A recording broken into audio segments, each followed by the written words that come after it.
The snow fell in soft, steady sheets, blanketing the city in a hush that seemed almost sacred. Nathan Hayes pulled his coat tighter and watched his breath cloud in the frozen air.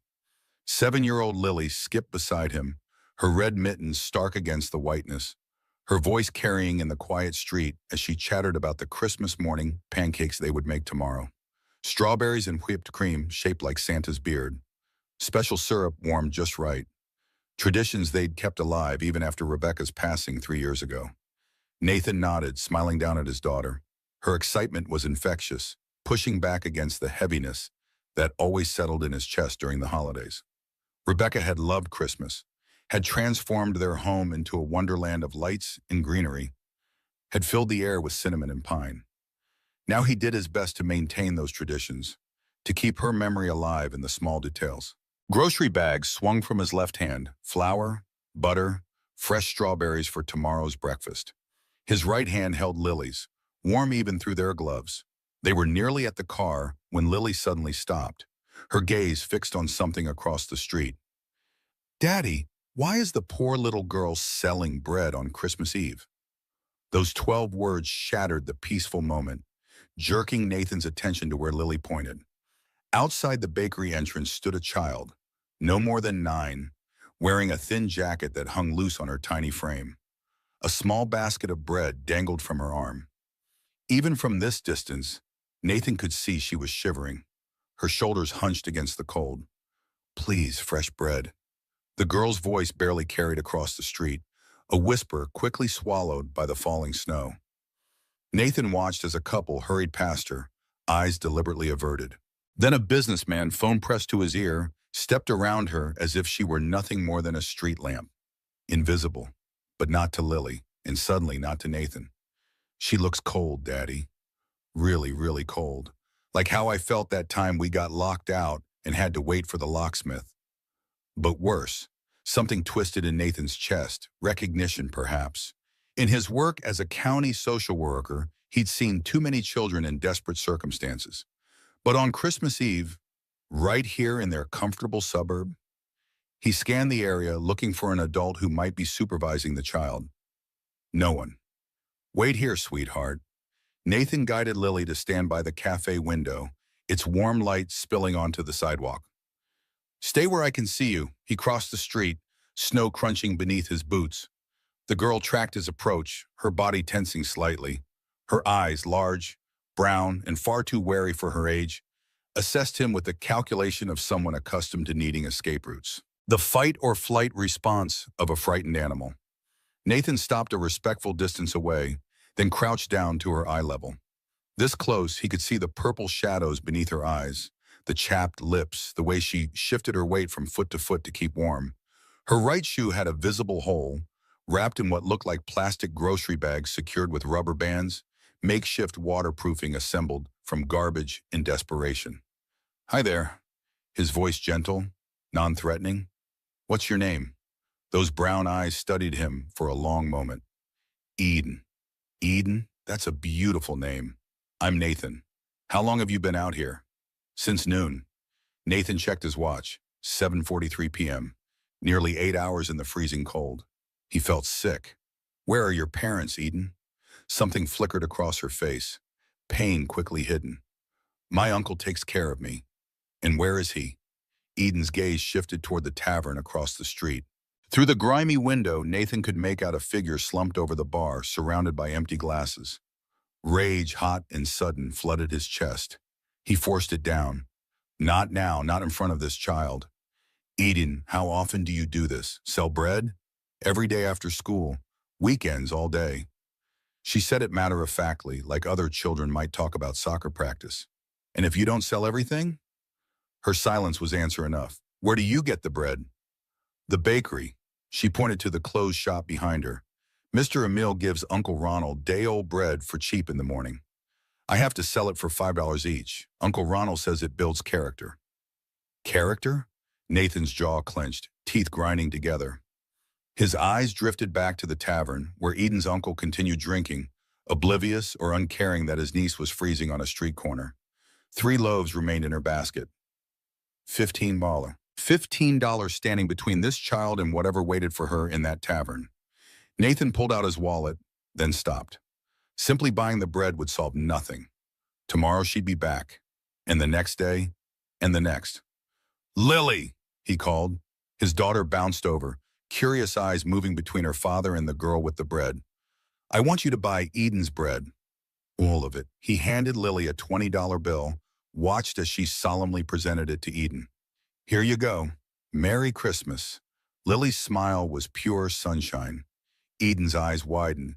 "But this is too much. The bread is only—" "Keep the change," Nathan said firmly, then louder, ensuring anyone watching from the tavern would hear. "Thank you for the bread. We love fresh bread."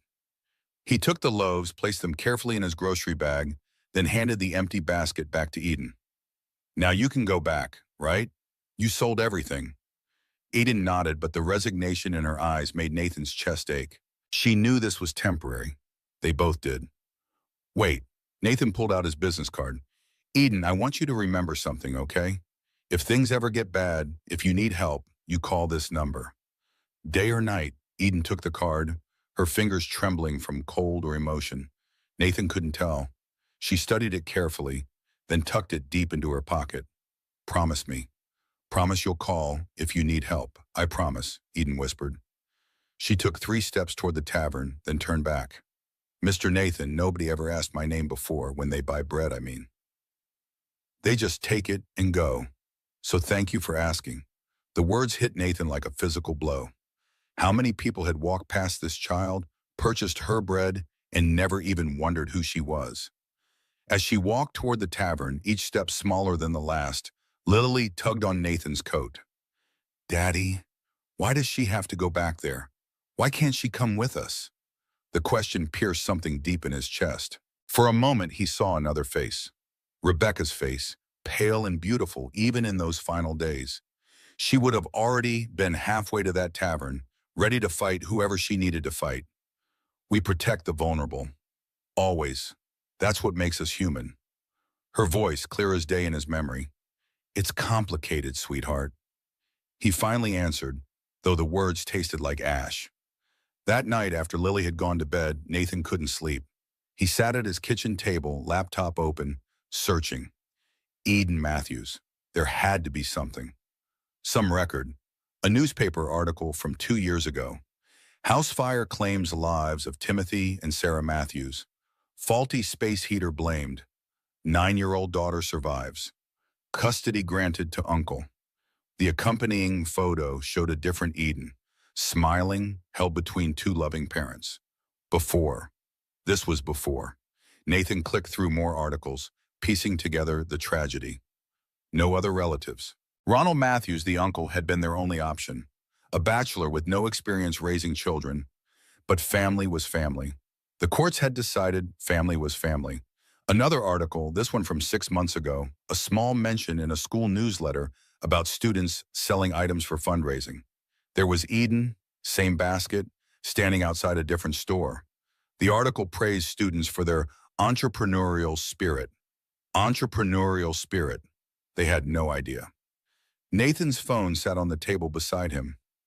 And as a social worker for the county, a job he'd taken after Rebecca died, needing to channel his grief into something meaningful, he knew the system, knew how hard it was to prove neglect. A child with shelter and food, even if that child was forced to earn that food, the courts might not see it as abuse. But making a 9-year-old stand in the freezing cold for 8 hours on Christmas Eve, that had to count for something. He pulled up his work database, checking for any prior reports on Ronald Matthews. Nothing. Eden had been invisible to the system, just as she'd been invisible to the shoppers walking past. Nathan stared at the photo of Eden with her parents. Her mother had the same brown eyes, the same determined chin. Her father's hand rested protectively on her shoulder. They'd loved her. It was obvious in every line of their bodies, every smile. And now she was alone, selling bread in the snow while her uncle drank. "I'm sorry," Nathan whispered to the parents in the photo.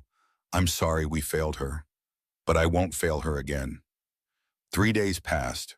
3 days of Nathan driving past that corner, never seeing Eden. 3 days of Lily asking about the bread girl. 3 days of him wondering if he should have done more. Then his phone rang. "Mr. Hayes?" The voice was barely a whisper. "It's Eden. You said to call if—" Nathan was already reaching for his keys. "Where are you, sweetheart?" "The park on Riverside. Uncle Ronald locked me out. He said I'm eating too much food and I can't come back until tomorrow. I'll be there in 10 minutes. Find somewhere warm to wait. The bathroom, a sheltered area, anywhere out of the wind." "Okay, Mr. Hayes, I'm scared." "I know, sweetheart. I'm coming. You're going to be okay." I tried to go to the library, but it's closed.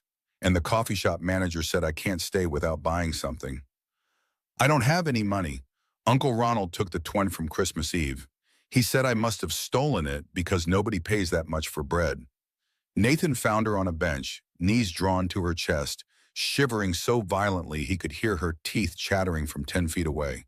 Her lip was split, blood dried at the corner. "Eden, your lip. I fell," she said quickly. Too quickly. Nathan shrugged off his coat, wrapped it around her shoulders. She disappeared inside it. So small, so fragile. "That's it." His voice steady, despite the rage burning in his chest. "We're going to the police right now." "No," Eden grabbed his arm. "They'll take me away. Foster homes are—" She stopped, but Nathan heard what she didn't say. Foster homes were unknown. Uncle Ronald was a devil, she knew. "Eden, listen to me." Nathan knelt in front of her, making sure she could see his eyes. "I work with children who need help. It's literally my job. I won't let you disappear into the system. Okay? But we have to report this. We have to make sure you're safe. You promise you won't let them forget about me?" The question broke his heart. How many adults had already forgotten about this child? "I promise I'll be there every step of the way." Eden pulled something from her pocket, his business card, worn soft from being handled so many times. "I kept it," she said. "I looked at it every night. Sometimes I pretended you were my dad, that you'd come get me and take me home. Is that weird?" "No," Nathan said, his voice thick. "That's not weird at all." The next hours blurred together. The police station. Eden's statement, delivered in a voice so quiet the officer had to lean forward to hear. Photographs of her bruises, not just the split lip, but marks on her arms, her back. Old ones, new ones, a map of pain on a child's body. The female officer who photographed Eden's injuries had tears in her eyes when she emerged from the examination room. That child has been through more than any child should endure. The old fractures in her ribs, the scars. This has been going on for a while. Ronald Matthews was arrested at 11:47 p.m., pulled from the same bar where he'd been sitting while Eden froze in the park. He'd sneered at the officers, claimed Eden was lying, that she was a difficult child who made up stories. But the bruises didn't lie. The neighbors who came forward with stories of hearing Eden cry didn't lie. The teacher who'd noticed Eden falling asleep in class, who'd seen her counting lunch money like her life depended on it, she didn't lie. "I tried to report concerns," Ms. Rodriguez told the officers. But Eden always had explanations. She was so good at covering for him. She protected him even as he hurt her. Eden was placed in emergency foster care that night. A nice family, the social worker assured Nathan, experienced with traumatized children.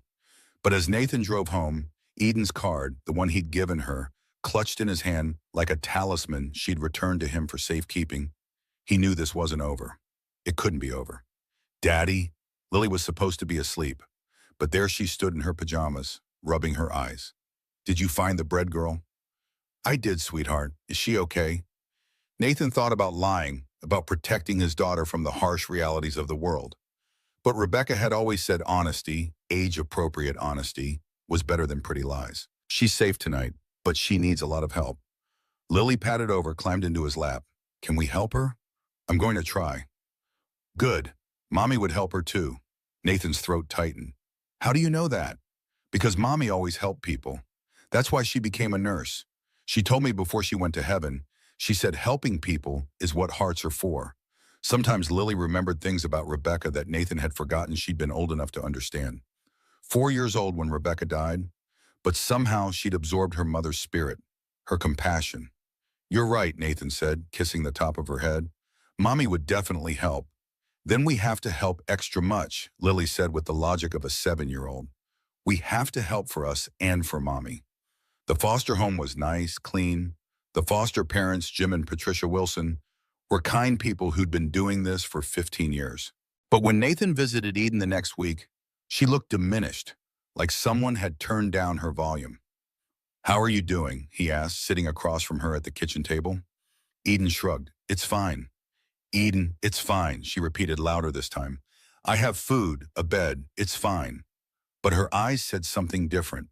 Her eyes said she was drowning, just in a different kind of water. Nathan had brought Lily with him, despite the Wilsons' hesitation. But the moment Lily bounced into the room, something in Eden shifted. "Hi," Lily announced. "I brought you something." She pulled out a stuffed elephant, purple and well-loved. "This is Ellie. She helped me when I was sad about Mommy. Maybe she can help you too." Eden took the elephant carefully, like it might disappear if she held it too tight. "Thank you. Do you want to be friends?" Lily asked with the direct simplicity only children possess. Eden looked at Nathan, then back at Lily. "I'd like that." "Good, because Daddy says you might come live with us. I've always wanted a sister." Nathan nearly choked on air. "Lily, we haven't—" "You said we were going to help her," Lily said, confused. "The best help is family. That's what you told me when Grandma moved in after Mommy died." Out of the mouths of babes, Eden was staring at him now, hope and fear wearing in her eyes. You'd want me?" And in that moment, Nathan knew. He'd known from the second he'd wrapped his coat around her shivering shoulders. Maybe even from the moment Lily had asked why the poor little girl was selling bread on Christmas Eve. "Yes," he said simply, "we'd want you." Eden's face crumbled. "But I don't know how to be in a real family. What if I'm too broken? What if I can't be fixed?" Nathan moved around the table, knelt beside her chair. "Eden, you're not broken. You're hurt. There's a difference. Broken things get thrown away. Hurt things heal. And you don't need to be fixed. You need to be loved. That's all. Just loved." The process was a marathon. Background checks that scrutinized every aspect of Nathan's life. Home visits where social workers examined electrical outlets and asked about discipline philosophies. Interviews that dug into his grief over Rebecca, his ability to parent a traumatized child, his financial stability.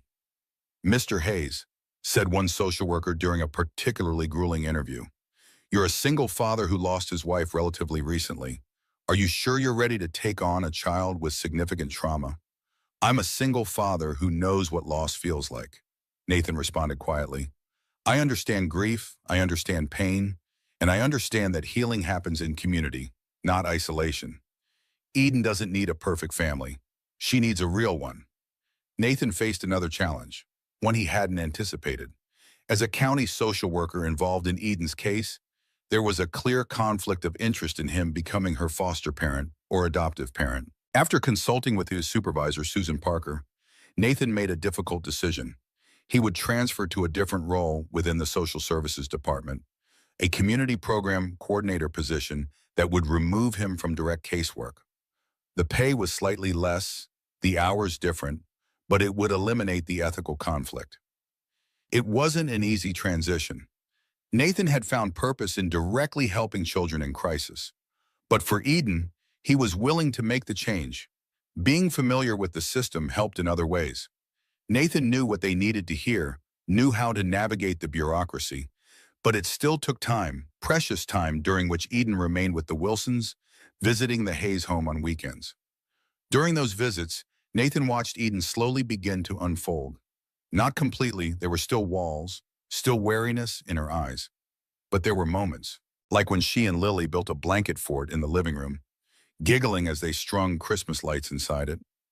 Or when Eden revealed she loved to read, her face lighting up when Nathan showed her the small bookshelf in the guest room. Soon to be her room, he hoped. During one visit, Eden showed him a notebook she'd been keeping. "I write down all the good things that happen," she explained shyly, "so I don't forget them." Nathan read some entries. "Lily shared her cookies with me. Mr. Nathan remembered I don't like pickles. Patricia let me help make dinner. I laughed at Lily's joke about the chicken. Mr. Nathan said I was brave." Such small things, such ordinary kindnesses that she felt the need to document, afraid they might disappear like morning mist. It broke Nathan's heart anew each time he thought about it. How little kindness this child had known. that she hoarded memories of it like treasure. The case against Ronald Matthews proceeded slowly. He'd been released after a short stint in jail, pending trial. His attorney argued that while Ronald might not have been the best guardian, the evidence didn't support the severe charges brought against him.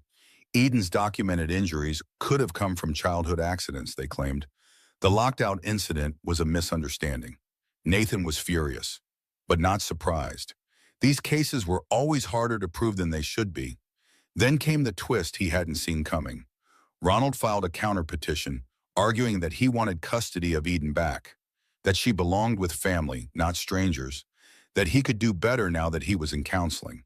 It was a tactic, Nathan was certain, a way to leverage a better plea deal. But it meant Eden would have to face her uncle in court. It meant more uncertainty, more waiting. When Nathan broke the news to Eden, her reaction was immediate and visceral. She went pale, her hands trembling so badly she dropped the book she was holding. "He'll take me back." Her voice was barely audible. "And this time he'll be angry." "That's not gonna happen," Nathan assured her, though inside he was less certain. The system was unpredictable.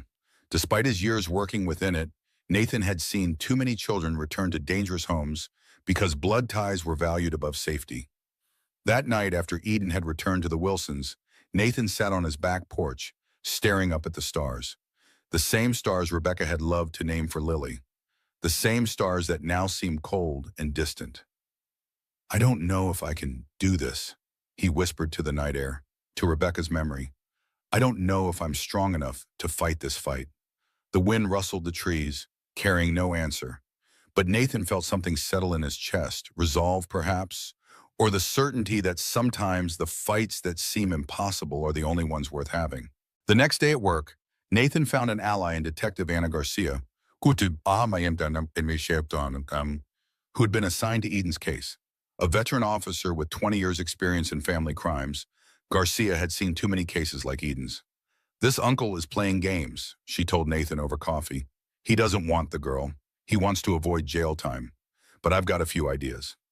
Garcia began quietly investigating Ronald's background, finding patterns of behavior that strengthened their case.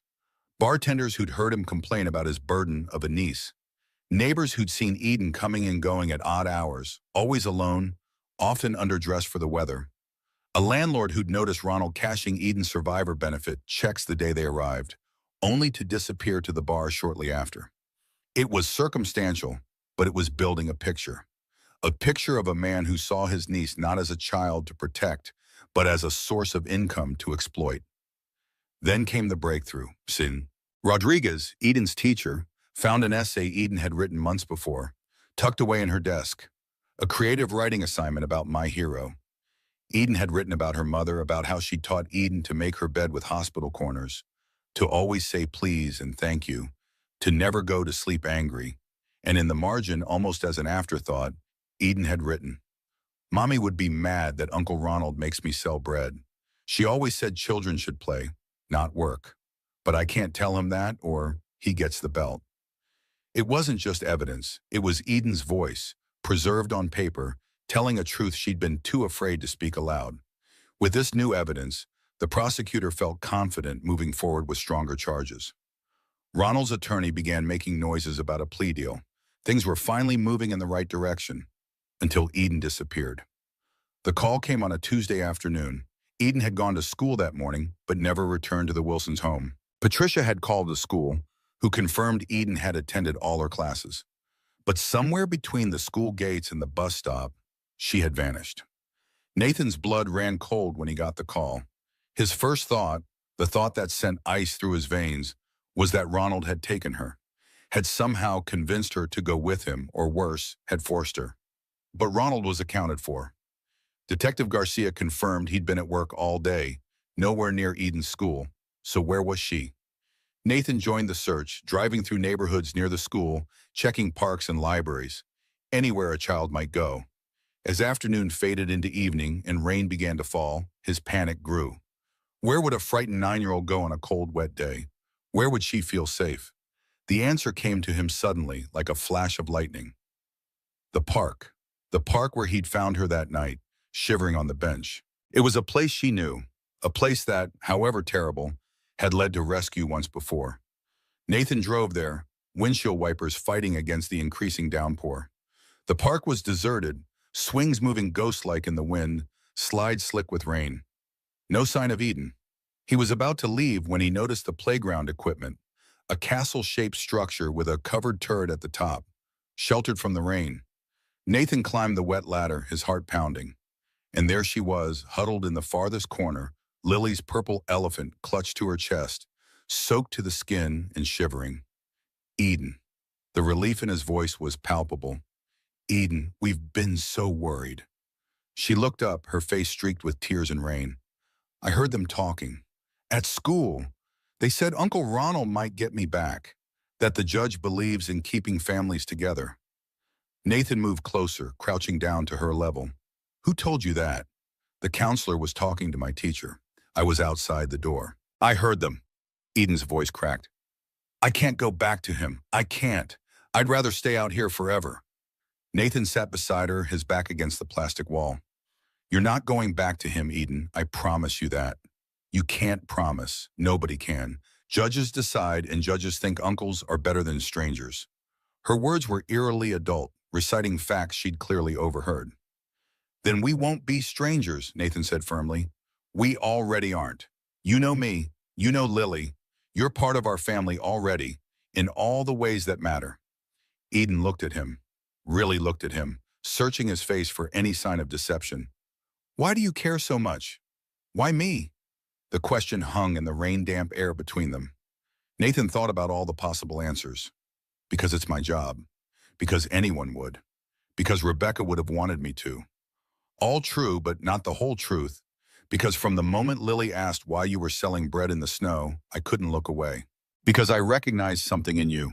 A strength that reminds me of my wife.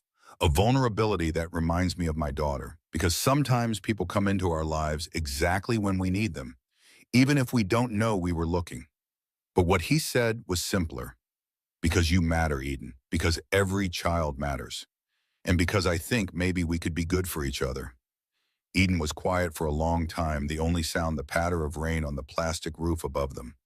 Finally, she whispered, if the judge makes me go back, I'll run away again. And next time, no one will find me. The words chilled Nathan more than the rain ever could. This child, this resilient, frightened, brave child, was at a breaking point, and he was terrified that the system he'd worked within for years might fail her when she needed it most. I need you to trust me, Nathan said finally. We're going to fight this, and we're going to win, but you can't run away again. You scared everyone who cares about you. I'm sorry. Eden's voice was small. I was just so scared, I know. Being scared makes sense. But we face scary things together now. That's what families do. Are we really going to be a family? Nathan nodded. If you want that, if you'll have us, me and Lily, in our slightly chaotic life. I want that, Eden whispered. More than anything. Then let's go home. Nathan held out his hand. Let's get you warm and dry, and tomorrow we'll make a plan. A real plan to make sure you stay with us. As they climbed down from the playground castle, Eden still clutching the purple elephant, Nathan felt something shift inside him. A certainty that hadn't been there before. This wasn't just about saving a child anymore. This was about building a future. For Eden, for Lily, for himself. A future that honored Rebecca's memory while creating something new. The rain continued to fall, but Nathan barely noticed it anymore. For the first time since Rebecca's death, he felt fully present, fully alive. There was a long road ahead, full of legal battles and healing and adjustment, but they would walk it together. 3 days later, Nathan sat in a courtroom, Eden beside him as they waited for the hearing to begin. Ronald Matthews sat at the other table, his attorney whispering in his ear. He hadn't looked at Eden once. The judge, an older woman with silver hair and penetrating eyes, reviewed the file before her. Judge Eleanor Harrison had a reputation for being fair but tough, for cutting through nonsense to get to the heart of matters. Nathan hoped that reputation would hold true today. This hearing is to determine temporary custody of Eden Matthews, pending the resolution of criminal charges against her uncle, Ronald Matthews. Judge Harrison's voice filled the courtroom. I've reviewed the evidence submitted by both sides. Before I make my decision, I'd like to speak with Eden privately in my chambers. Eden's hand found Nathan's, squeezing tight. He squeezed back, trying to convey confidence he didn't entirely feel. In the hallway, waiting, Nathan paced. 10 minutes passed. 20. What was taking so long? What was Eden telling the judge? Was she too frightened to speak? Was she protecting her uncle out of habitual fear? When Eden finally emerged, her expression gave nothing away. Judge Harrison followed, her face equally unreadable. Back in the courtroom, the judge adjusted her glasses, looked directly at Ronald Matthews, then at Nathan. Having spoken with Eden and reviewed all evidence, I find that it is in the child's best interest to remain in foster care pending the outcome of the criminal case.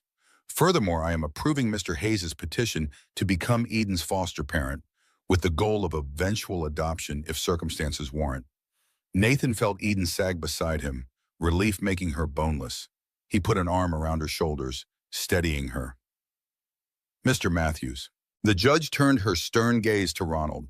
The allegations against you are serious and substantiated.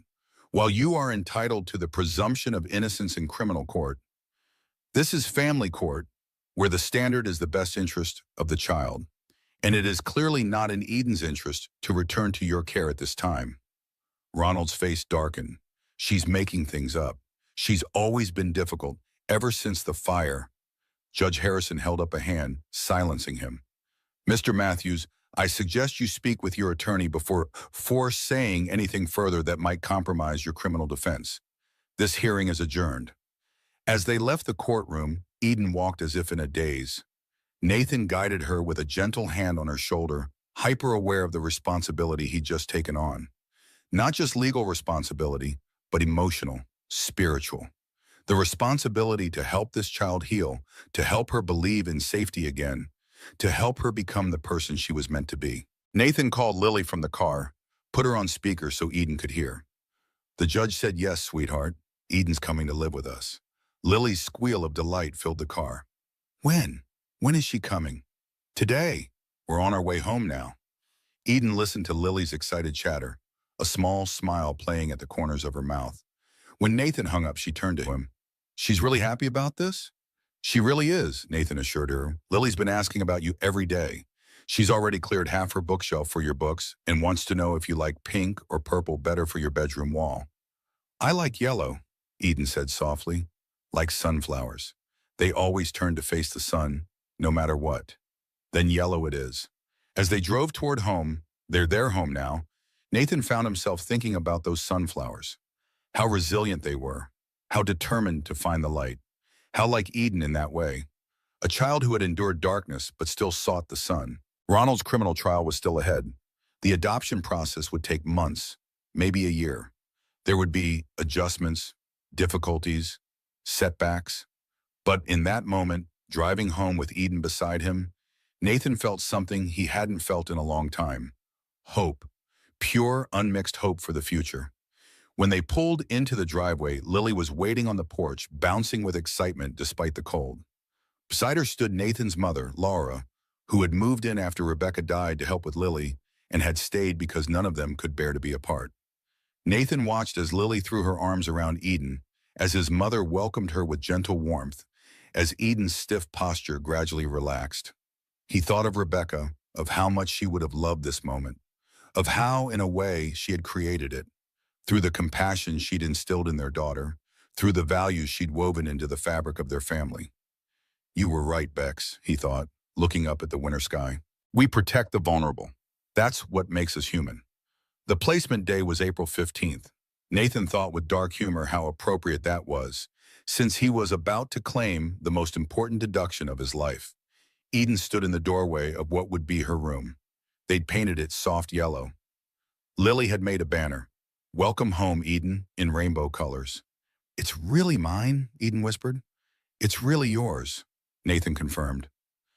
She took one step in, then another, touched the desk they'd bought, the bookshelf already half filled with books Lily had picked out, the bed with its sunflower comforter. Then she burst into tears. Not the quiet, suppressed tears Nathan had seen before. These were deep, body-shaking sobs that seemed to come from her very soul. 3 years of pain and fear and loneliness pouring out in a flood. Nathan gathered her into his arms. This child who wasn't his by blood, but was already his in every way that mattered. It's okay, let it all out, let it all. You're home now, I thought, she gasped between sobs. I thought no one would ever want me. Uncle Ronald said I was too much trouble, that my parents died to get away from me. No, Nathan pulled back, made sure she could see his face. Your parents loved you. I've seen the pictures, the articles. They loved you so much, and now we love you. Lily and I, we choose you. Do you understand? We choose you, Eden nodded, hiccuping through her tears. Lily appeared in the doorway, crawled onto the bed beside them. Don't cry, Eden. We're sisters now, forever and ever. Forever, Eden asked, like she was afraid to believe it. Forever and always and infinity, Lily confirmed. That's longer than forever. The first year was hard, harder than Nathan had anticipated. And he'd anticipated a lot. Eden hoarded food in her room, crackers under her pillow, apples in her drawer. Even knowing there would always be more, her body remembered hunger. They worked through it together, Nathan helping her pack a small snack bag she could carry everywhere until she felt safe. It's okay to keep snacks, but let's keep them in a special box so they stay fresh and the ants don't come. She had nightmares, terrible ones, where she'd wake screaming about fire, about being locked out, about bread that wouldn't sell. Nathan would sit with her sometimes until dawn, reading stories or just being present. One particularly bad night, Eden sobbed, I can still smell the smoke sometimes. From the fire that killed them. Nathan held her tighter. That must be so scary. I should have died too.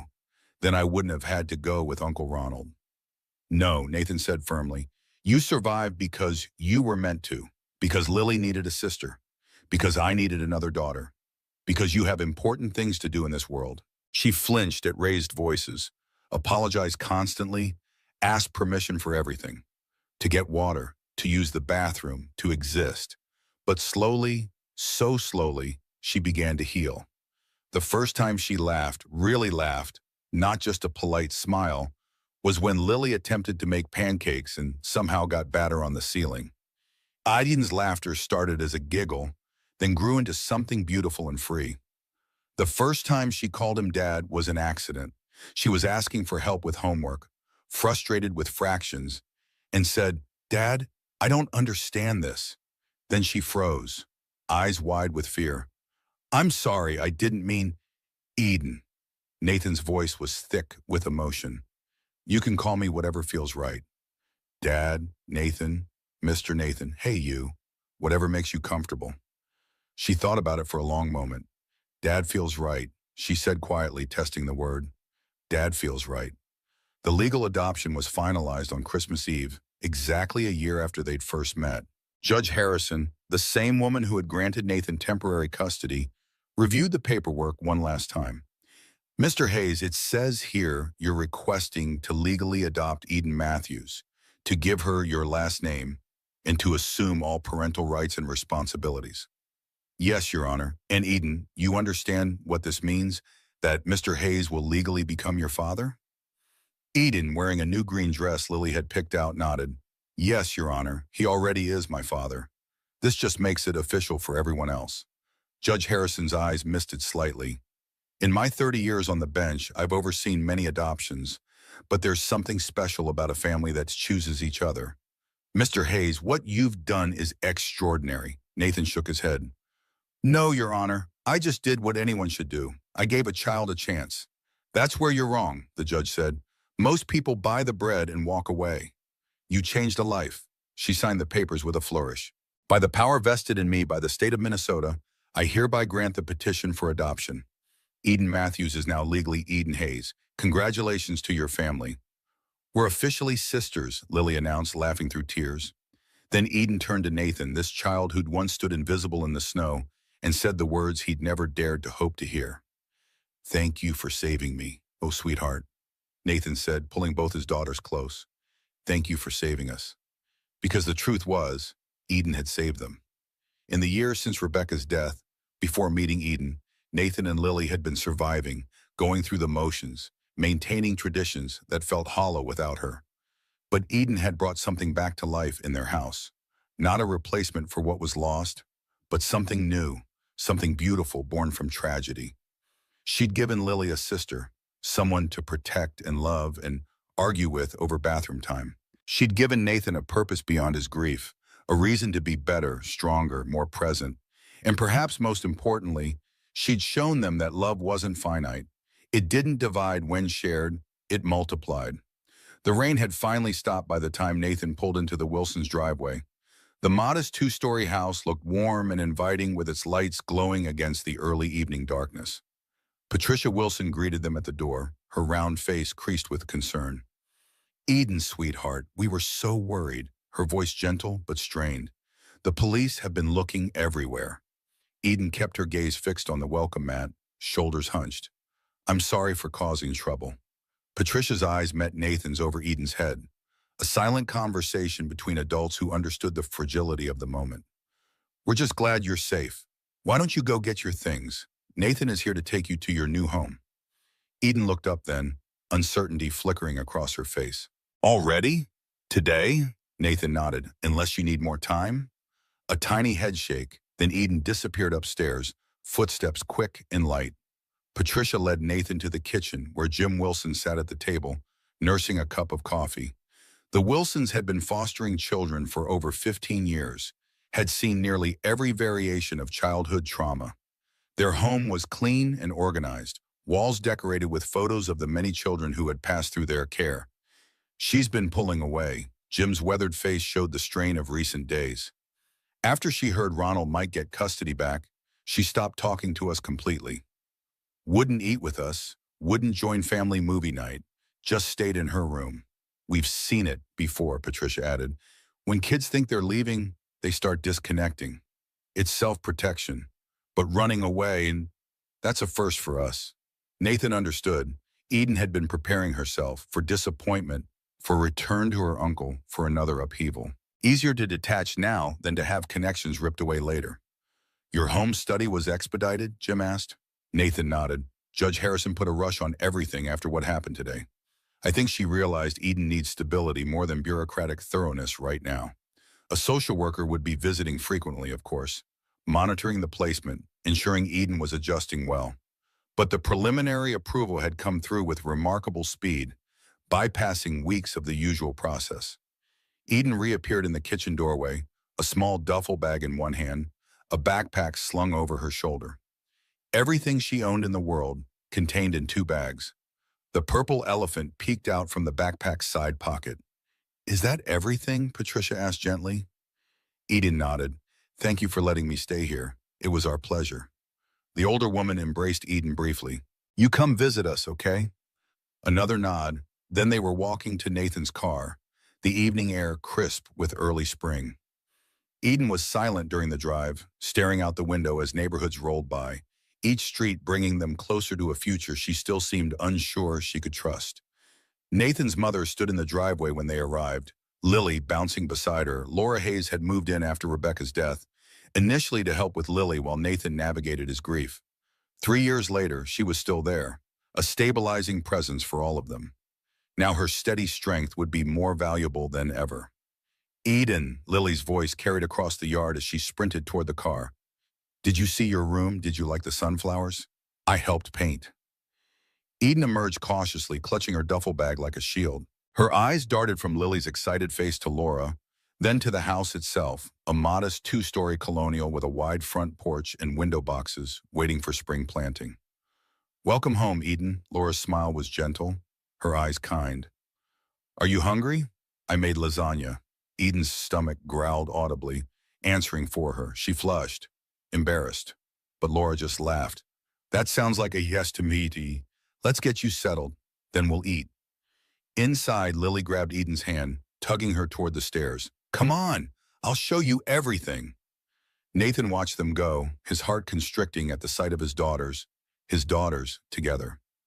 Eden still moved with the wariness of someone expecting to be sent away at any moment, but she let Lily lead her, let herself be pulled into this new life. Laura moved beside him, her hand squeezing his arm. "She's going to be okay, Nate. We'll make sure of it." That first night, Eden sat stiffly at the dinner table, using perfect manners, responding politely to questions, barely eating despite her obvious hunger. It wasn't until Lily knocked over her milk glass sending white liquid cascading across the table, that the tension broke. Eden jumped up to help clean, and in the midst of the mopping and wiping and Lily's dramatic apologies, something in Eden's rigid posture eased. Later, after bath time and stories, Nathan tucked both girls into their respective beds. Lily fell asleep immediately, exhausted by excitement. Eden lay awake, eyes tracking Nathan as he moved around her new room, adjusting the nightlight, checking the window lock. "What happens now?" Her voice was small in the dimness. Nathan sat on the edge of her bed, careful to give her space. "Now we take it day by day. You'll go to school, have meals with us, do homework, watch movies on Fridays. Regular family stuff. What if I do something wrong?" The question hung between them, weighted with all Eden had learned about the consequences of doing something wrong in Ronald's house. "Then we'll talk about it." Nathan kept his voice steady. "In this house, we discuss problems. We don't punish with pain.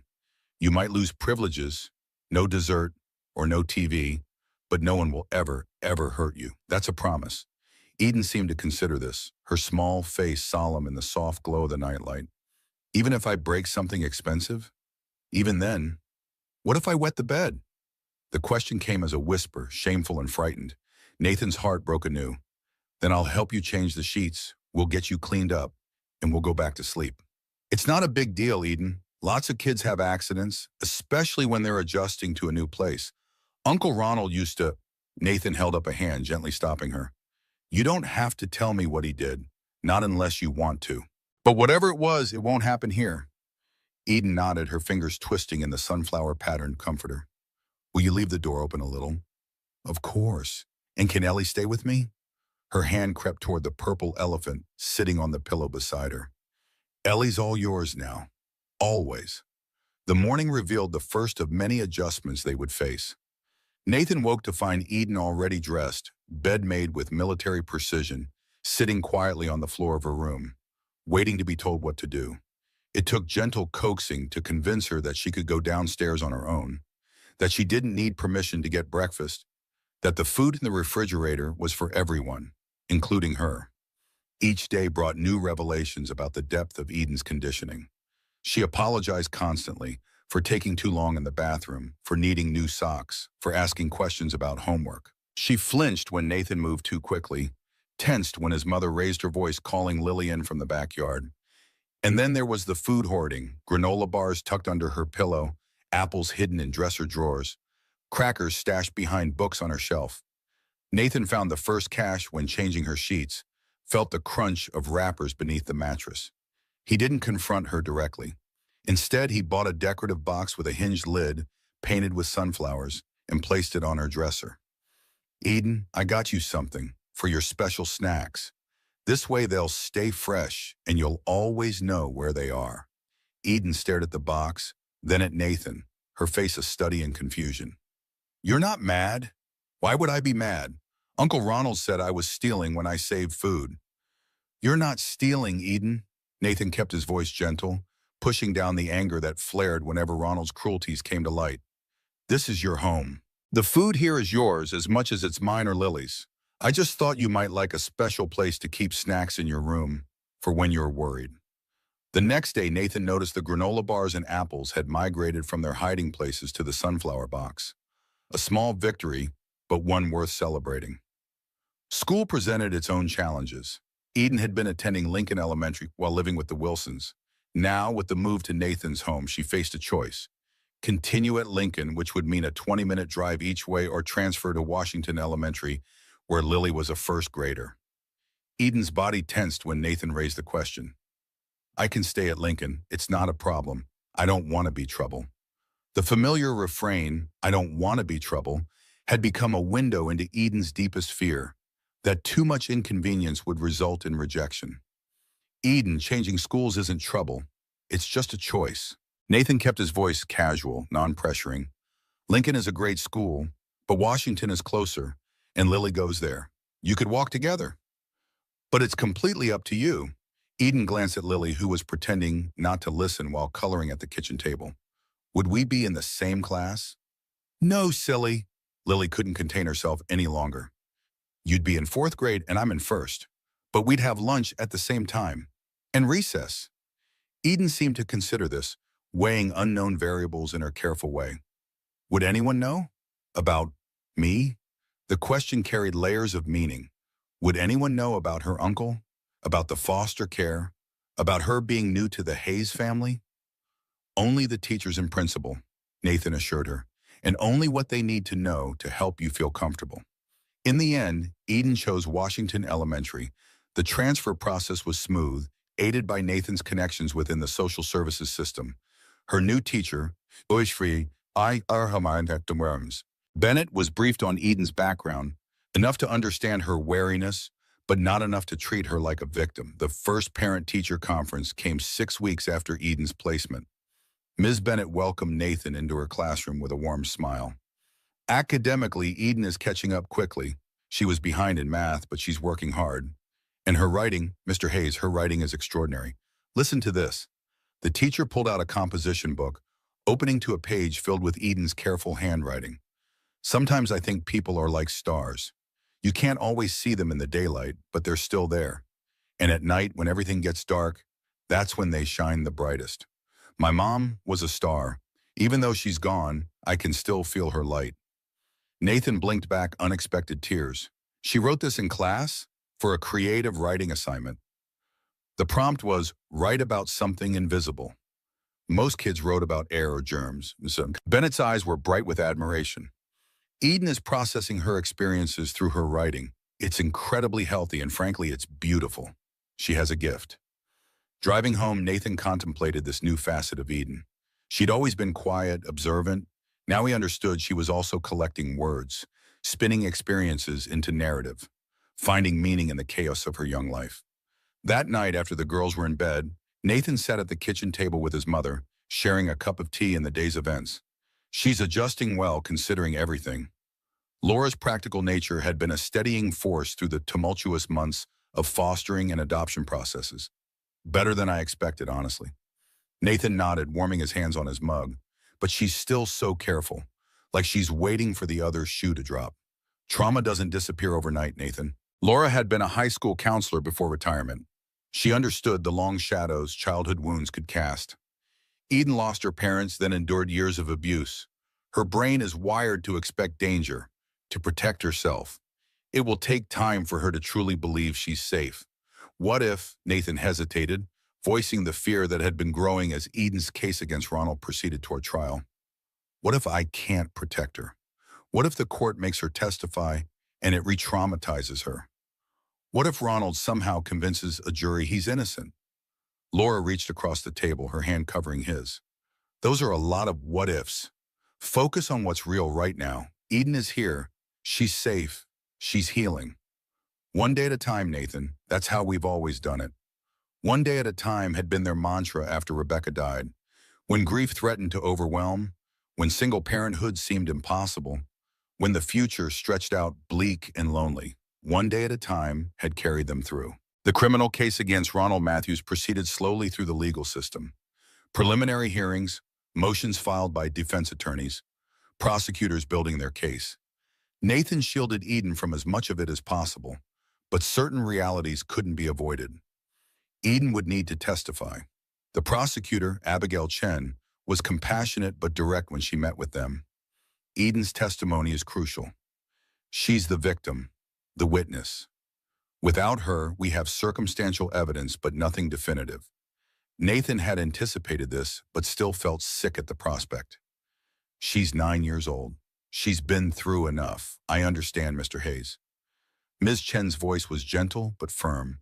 We'll make it as easy as possible. She can testify via closed-circuit television, so she doesn't have to be in the courtroom with her uncle. We'll prepare her carefully, but her voice needs to be heard. Later that night, Nathan explained to Eden what would be required of her. Her small face grew solemn as she listened. Will Uncle Ronald go to jail? If the jury believes he hurt you, yes.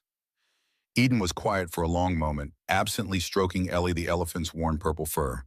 Is it bad that I want him to go to jail? Does that make me a bad person? No, Eden. Nathan's heart ached at the question. Wanting someone who hurt you to face consequences doesn't make you bad. It means you understand right from wrong. Eden nodded, seemingly satisfied with this answer. Then I'll tell them. I'll tell them everything. The preparation for trial took weeks. Sessions with the prosecutor, practicing questions and answers, learning the layout of the witness room. Eden approached it with the same quiet determination she brought to everything. Homework, chores, adjusting to her new life. She rarely complained, rarely showed fear. But Nathan could see the toll it took in the shadows under her eyes, the way she'd sometimes zone out mid-conversation, lost in memories. Then came a complication Nathan hadn't foreseen. Lily began showing signs of jealousy, small things at first, pouting when Nathan spent extra time helping Eden prepare for testimony, complaints about sharing the bathroom, theatrical sighs when family plans changed to accommodate legal meetings. It came to a head one Saturday morning over a seemingly insignificant issue, which cartoon to watch during breakfast. Lily wanted her favorite show. Eden had tentatively suggested an alternative. "We always watch my show on Saturdays." Lily's voice rose, face flushing. "Just because you're here now doesn't mean everything has to change." Eden immediately retreated, physically and emotionally, her body language screaming submission. "I'm sorry. We can watch your show. It's fine." Nathan intervened, sending both girls to separate rooms to cool down. When he went to talk with Lily, he found her crying on her bed, clutching a photo of Rebecca. "Mommy would pay attention to me. She wouldn't forget about me just because of Eden." The words struck Nathan like physical blows. "Is that what you think? That I'm forgetting about you?" Lily's lower lip trembled. "You're always talking to Eden, or talking about Eden, or going to meetings about Eden. And Grandma is always saying how we have to be extra nice to Eden because she had a hard life. But what about me? I had a hard life too. My mommy died." Nathan pulled his daughter into his arms, feeling her small body shake with sobs. The truth hit him with stunning clarity. In his focus on helping Eden heal, he'd missed how Lily was interpreting the changes in their family dynamic. "You're right, sweetie. You did have a hard life too, and losing Mommy was the worst thing that ever happened to us." Nathan stroked Lily's hair, choosing his next words carefully. "I'm sorry if I made you feel less important. You are never, ever less important. You're my heart, Lily Pad. That hasn't changed, and it never will." "But what about Eden?" Lily hiccuped, tears subsiding. My heart grew bigger. "Now Eden's in there too, but that doesn't mean there's less room for you. It's like—" Nathan searched for a metaphor a 7-year-old could understand. "It's like when we plant flowers in the garden. Adding more flowers doesn't make each flower less beautiful, right? It just makes the whole garden more amazing." Lily considered this, her brow furrowed in thought. "So I'm still your special flower? The most special. And you know what else? Eden needs you. She never had a sister before, and she's still learning how to be in a family. You're helping her learn every day, even when we fight?" Nathan smiled. "Even then, families disagree sometimes. That's normal. The important thing is that we still love each other afterward." Later, Nathan facilitated a conversation between the girls. Not an easy task with a 9-year-old trained to avoid conflict and a 7-year-old still learning emotional regulation. But slowly, with gentle guidance, they reached an understanding. They would alternate choosing Saturday morning cartoons. They would respect each other's belongings. And most importantly, they would talk about feelings instead of letting them explode. That night, passing Eden's room on his way to bed, Nathan overheard whispers and giggles.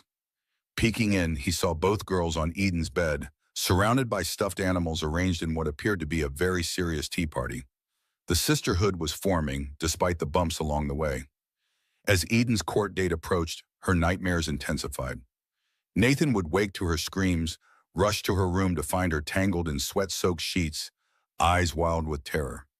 Sometimes she dreamed of the fire that killed her parents, sometimes of Ronald's rage, sometimes of confusion. Nightmares where Nathan and Lily disappeared, leaving her alone again. During one particularly bad episode, Eden revealed more about the night of the fire than she ever had before. "I woke up because of the smoke. It was so thick I couldn't see. I was calling for Mom and Dad, but no one answered." Nathan sat beside her bed, a steady presence in the darkness as she continued. "I crawled to their room like they taught me in school. Stop, drop, and crawl. But they weren't moving. Dad was on the floor by the window. Mom was still in bed. I tried to wake them up, but they wouldn't wake up. Then Uncle Ronald was there. He grabbed me, pulled me out. I didn't want to leave them. I was screaming, fighting him, but he just carried me outside. Eden's voice dropped to a whisper. Then he went back in. I thought he was going to save Mom and Dad, but he came out with a box, Mom's jewelry box, and Dad's gun collection. That's what he saved, not them. Things. The revelation stunned Nathan into momentary silence. Had Ronald actually chosen possessions over attempting to save his brother and sister-in-law? Or had they already been beyond help and he'd salvaged what he could? Without having been there, it was impossible to know for certain. But the image Eden described, Ronald emerging from a burning house with valuables while her parents remained inside, spoke volumes about his priorities. Eden, honey, have you told anyone else about this? About what Ronald took from the house? Eden shook her head. He told me not to. He said people wouldn't understand, that they'd blame him for not saving Mom and Dad. That's when he started. Her voice faltered. That's when the hitting started, when I asked questions about that night. The next day, Nathan called Abigail Chen. The prosecutor listened carefully to what he'd learned, asking him to bring Eden in for a supplemental statement. This changes things. Ms. Chen's normally composed face showed a flicker of anger. If he went back into the house after getting Eden out, if he prioritized valuables over attempting to save Timothy and Sarah, it speaks to his character.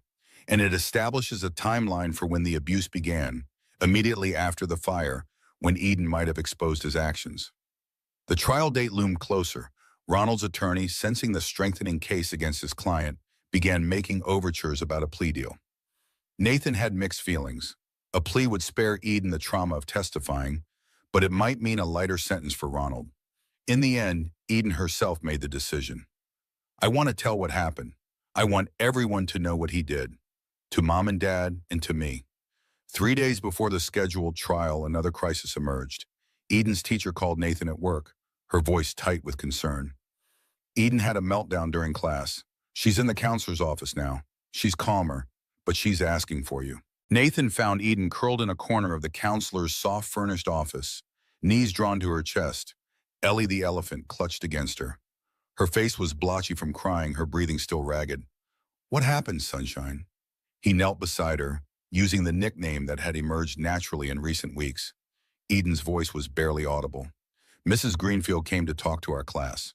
Mrs. Greenfield was the school librarian, a kind, elderly woman beloved by students. Nathan didn't immediately see the connection. She was talking about fire safety. Eden continued, and she showed us a video about smoke detectors.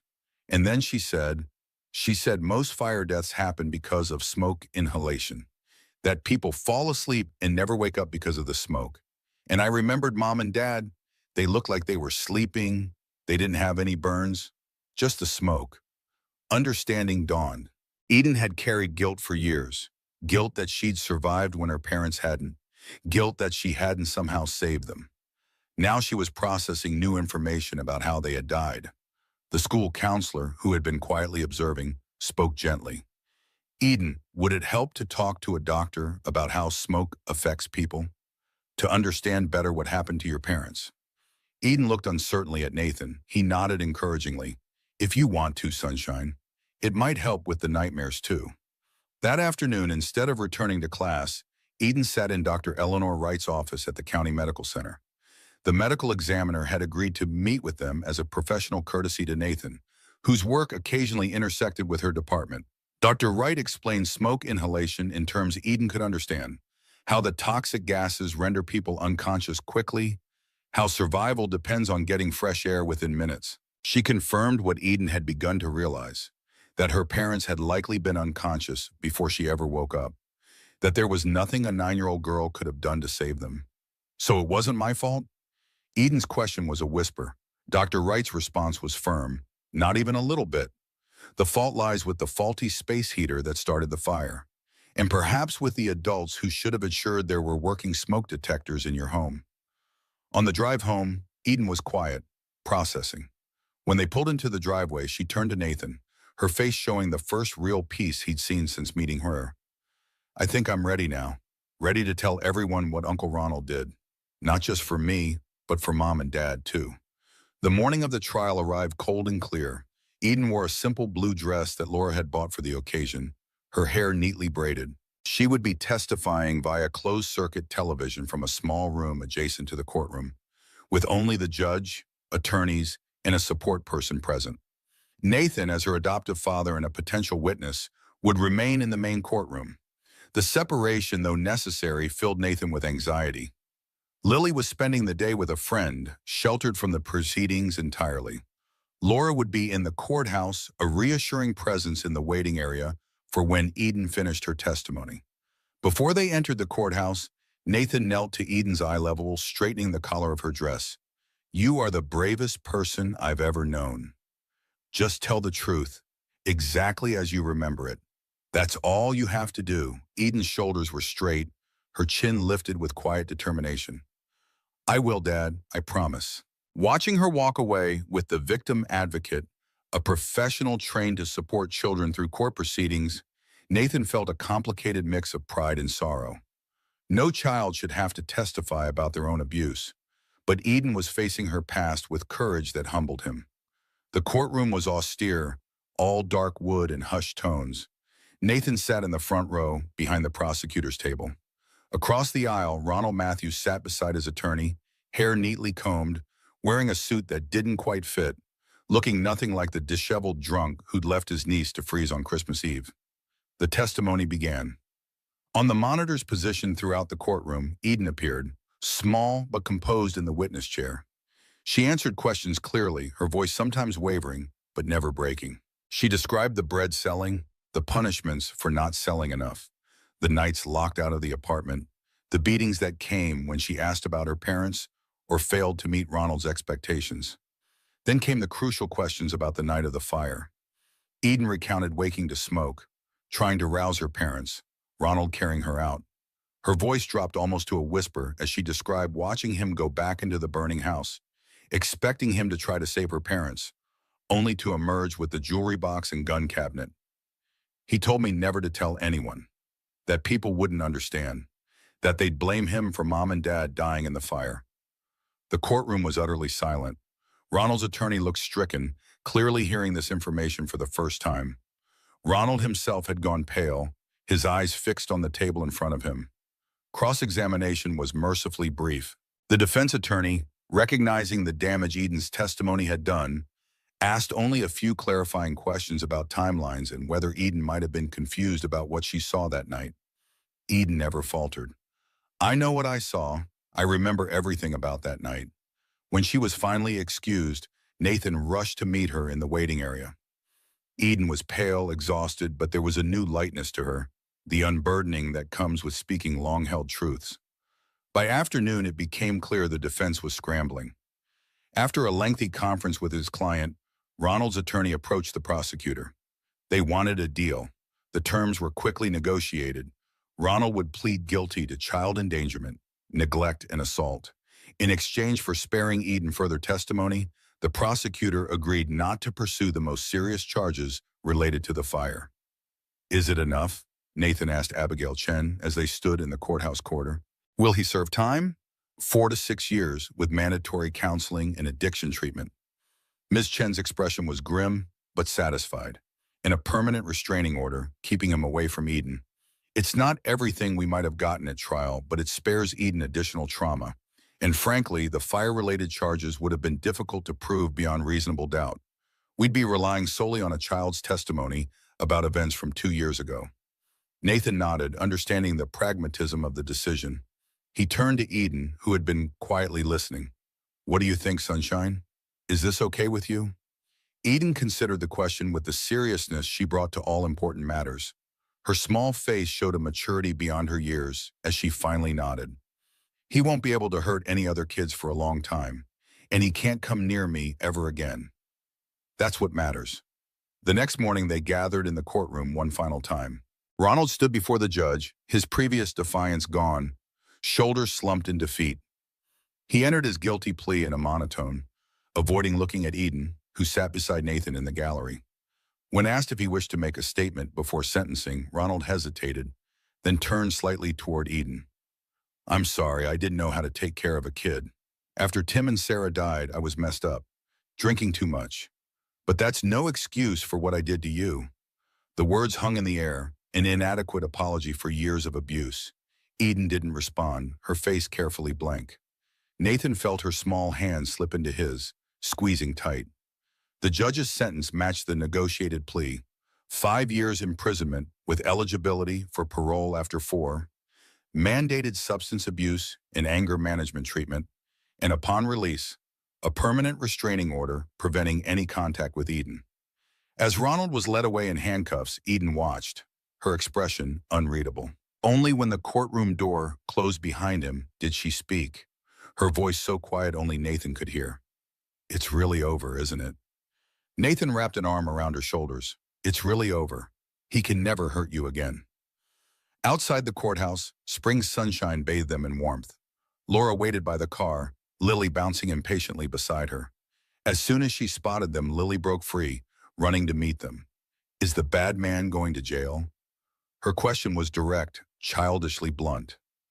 Eden nodded for a long time. "Good," Lily declared with 7-year-old finality. "Now can we please go get ice cream like Grandma promised?"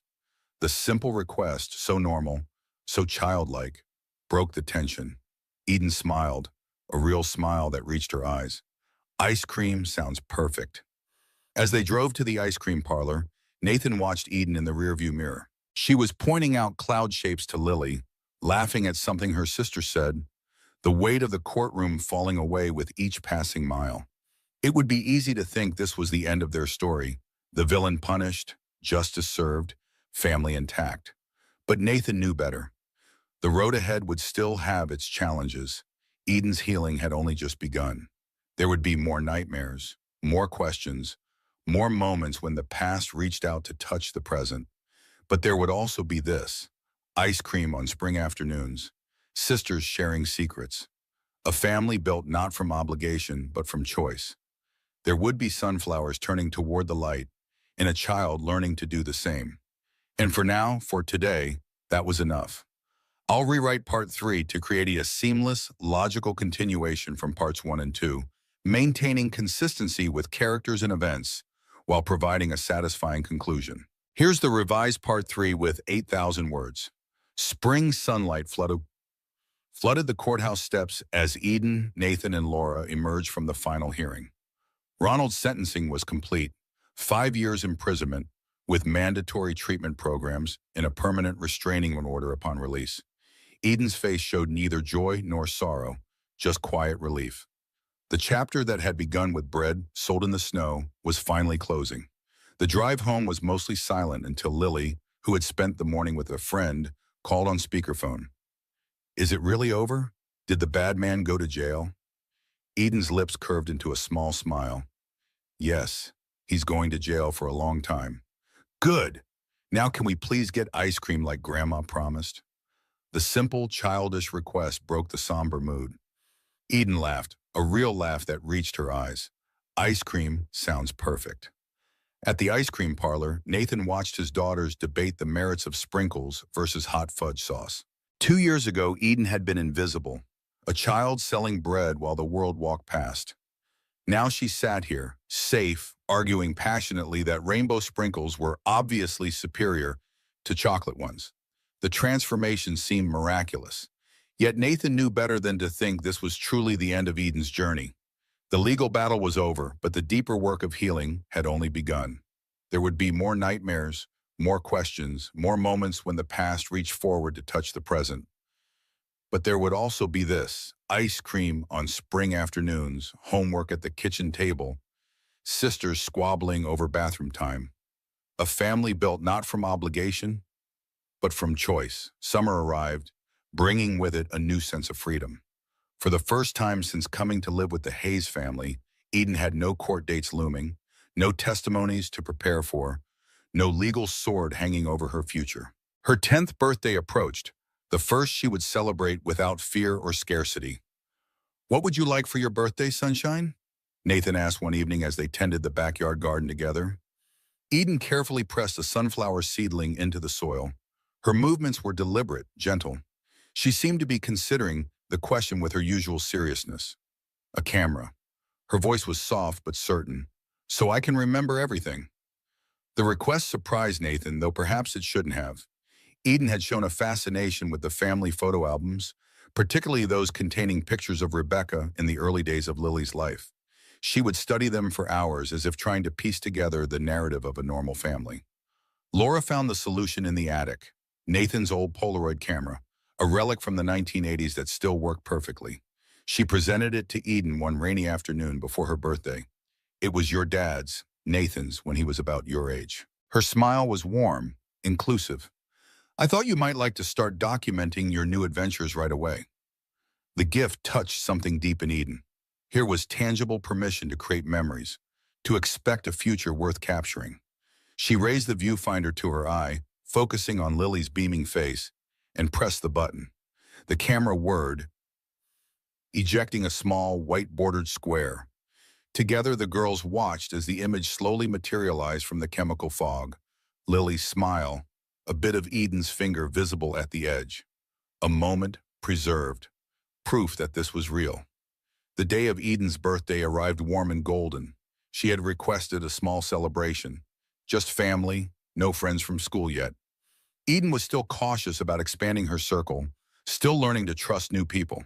Nathan and Lily had decorated the dining room with sunflowers and yellow balloons. Laura had baked a lemon cake with buttercream frosting. The table held a modest pile of presents, wrapped in bright paper. Eden approached it all with a mixture of excitement and disbelief. The novelty of being celebrated, of being the center of positive attention, hadn't worn off. Make a wish, Lily urged as Eden prepared to blow out her candles. Eden closed her eyes for a moment, then extinguished the flames with one determined breath. The small family applauded. Only Nathan noticed the tears that Eden quickly blinked away. Later, after cake and presents had been enjoyed, he found her on the back porch, her new Polaroid camera in her hands, studying a photo she'd just taken of all four of them, squeezed together in a group shot. Everything okay, sunshine? Eden nodded, still looking at the photo. Did you know this is my first birthday party? Ever? The revelation shouldn't have surprised Nathan, given what he knew of Eden's life with Ronald, but it still pierced his heart. My mom, my first mom, she used to make cupcakes. She'd put a candle in one and sing to me. Eden's voice was distant, retrieving a rare happy memory. But after she died, there was nothing. Uncle Ronald said birthdays were for kids who earned them. Nathan sat beside her, careful not to crowd her space. Well, from now on, there will always be birthdays. And Christmas. And Easter, if you want. Any holiday that makes you happy. Eden tucked the photo carefully into her pocket. I made a wish when I blew out the candles. She hesitated, then continued. I wish that this would last forever, that I could stay here with all of you, that it's not just a dream I'm going to wake up from. Nathan put his arm around her slim shoulders. This is real, Eden, and it's forever. We're not going anywhere. Eden leaned against him, a gesture of trust that had taken months to develop. Do you promise? I promise. Nathan meant it with every fiber of his being. You're stuck with us now, kid. Forever and always and infinity. Eden smiled at the echo of Lily's words. That's longer than forever. Their first summer together unfolded in a series of firsts, each captured in Eden's growing collection of Polaroids. Eden's first swimming lesson, initial terror giving way to cautious enjoyment. Her first backyard campout, giggling with Lily in a tent as fireflies winked outside. Her first s'mores, face smeared with chocolate and marshmallow. Her first family vacation, a week at a cabin on Lake Michigan, where Eden saw the endless horizon of water and declared it better than the ocean because you can drink it if you get really thirsty. Each photo represented a small victory, another step toward normalcy, toward trust. Eden still had nightmares occasionally, still hoarded snacks in her sunflower box, still flinched at unexpected movements. But these reactions were becoming less frequent, less intense. The new school year brought fresh challenges. Eden would be entering fifth grade at Washington Elementary, no longer the new girl with the mysterious background, but a recognized member of the Hayes family. Her academic progress had been remarkable over the summer. Natural intelligence, finding fertile ground with proper support and stability. Ms. Bennett welcomed Eden back with genuine warmth. The teacher had become one of Eden's strongest advocates, recognizing early on the girl's potential beneath her traumatic history. Academically, Eden blossomed. She devoured books, excelled in mathematics, showed unexpected aptitude for science. But it was in creative writing that she truly shone. For a personal narrative project assigned in October, Eden chose to write about the night Nathan found her selling bread. It wasn't just bread in my basket that night. It was hope, and I didn't even know it. Nathan found the essay in Eden's backpack while looking for a permission slip. Reading it brought tears to his eyes, not just for the beautifully crafted sentences, but for the perspective it revealed. Eden was reframing her story, finding meaning and purpose in the pain. At the parent-teacher conference that fall, Ms. Bennett had news. I've submitted Eden's writing to the Minnesota Young Authors Competition. With your permission, of course. Her personal narrative is extraordinary, raw but hopeful, exactly what the judges look for. Nathan readily agreed, though he wondered how Eden would feel about sharing such a personal story. When he raised the subject that evening, her reaction surprised him. Do you think it might help other kids? Kids like me? Her focus wasn't on recognition or prizes, but on impact. I think it could, Sunshine. Nathan chose his words carefully. Not every child in a bad situation gets rescued on Christmas Eve, but your story shows that people do care, that things can get better. Eden nodded. Decision made. Then I want them to read it, all of it. 2 weeks later, a letter arrived announcing Eden as a state finalist in the competition. The recognition boosted her confidence in unexpected ways. She began raising her hand more in class, joined the school newspaper, even cautiously accepted an invitation to a classmate's birthday party, her first purely social event in the new school. Life settled into comfortable routines. Friday movie nights with homemade popcorn, Sunday dinners where everyone took turns choosing the menu. Holiday traditions adapted to include Eden's preferences. Sunflowers mixed with traditional fall decorations at Thanksgiving. Her favorite peppermint hot chocolate added to Christmas morning rituals. On Christmas Eve, exactly 1 year after they'd first met, Judge Harrison arrived at the Hayes home. Nathan had arranged for the adoption to be finalized in their living room rather than a courtroom. A small adjustment to make the day feel more like a celebration than a legal procedure. The family gathered around the fireplace, Eden and Lily in matching holiday dresses. Lily's red, Eden's emerald green. Her choice because it's like the evergreen trees that stay strong through winter. Judge Harrison, her silver hair now accented with holiday earrings that twinkled when she moved, reviewed the paperwork one final time. Mr. Hayes, it says here you're requesting to legally adopt Eden Matthews, to give her your last name, and to assume all parental rights and responsibilities. Nathan confirmed, his voice steady despite the emotion tightening his throat. Yes, Your Honor. The judge turned her attention to Eden. And you understand what this means, that Mr. Hayes will legally become your father? Eden's response came clear and certain. Yes, Your Honor, he already is my father.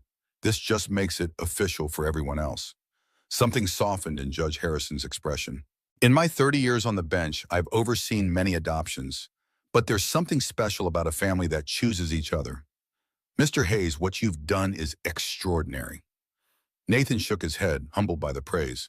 No, Your Honor, I just did what anyone should do. I gave a child a chance. That's where you're wrong. The judge's voice carried quiet authority. Most people buy the bread and walk away. You changed a life. With a flourish of her pen, she signed the documents that transformed Eden Matthews into Eden Hayes.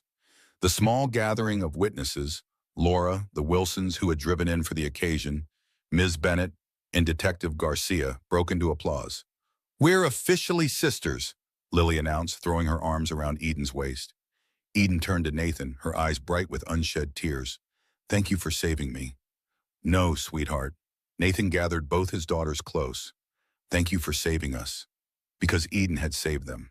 In the years since Rebecca's death, before Eden entered their lives, the Hayes family had been surviving, but not truly living.